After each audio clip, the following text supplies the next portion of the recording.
đi cha. Cha. Đứa chi nữa. Bé chi nữa. Là luôn.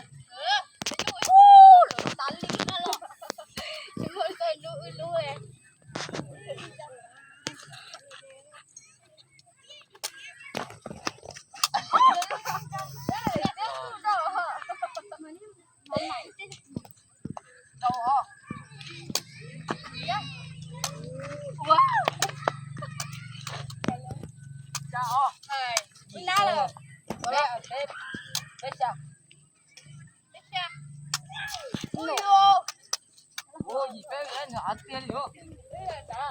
Ui à. Bé à. Sao mẹ sợ nó chớ à.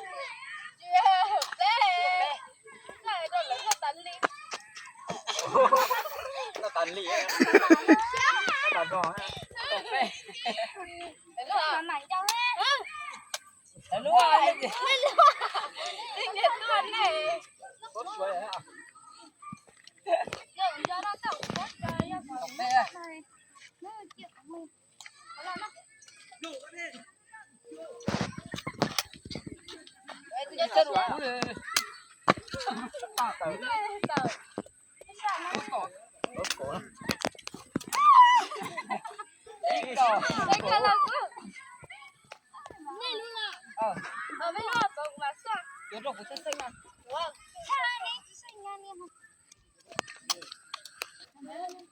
Đi cổ đi mà nó to à.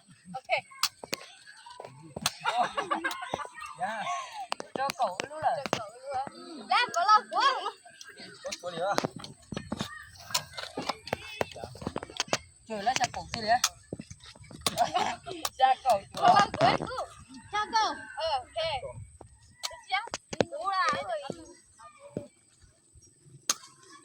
Ôi gì cổ ơi. Gì cổ. Rồi. Nên lấy gì lấy cổ không? Rất chê. Cậu đi hả? Cậu y lấy cậu y à? Cậu đi về.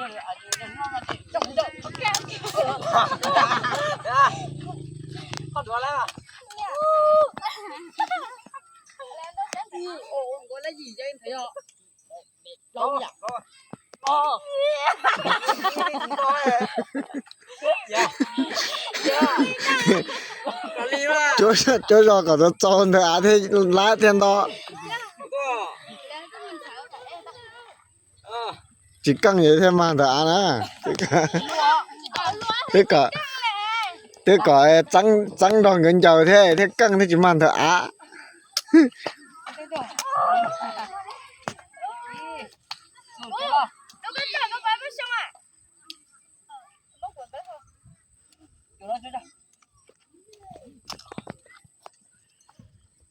nếu tôi chính là số sơ nếu mà nó chọn bên này sơ thế căng mà số to hơn giá to hơn gì số to hơn nè giờ cá to giờ chỉ mó mà giờ chính giá cái tờ thì hả chỉ là số to hơn mà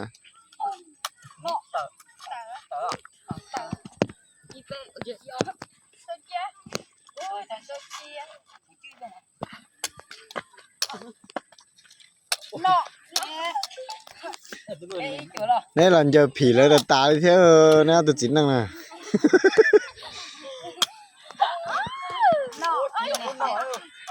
chờ khát căng thế giờ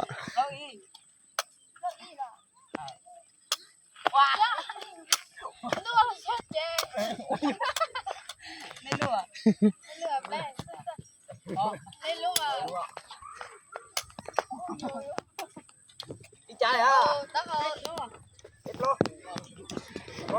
tụi nó cho lấy liên tới giờ tụi sai rồi lời cỏ tụ coi giờ cỏ tụ bây giờ họ tụi nó cho đu nè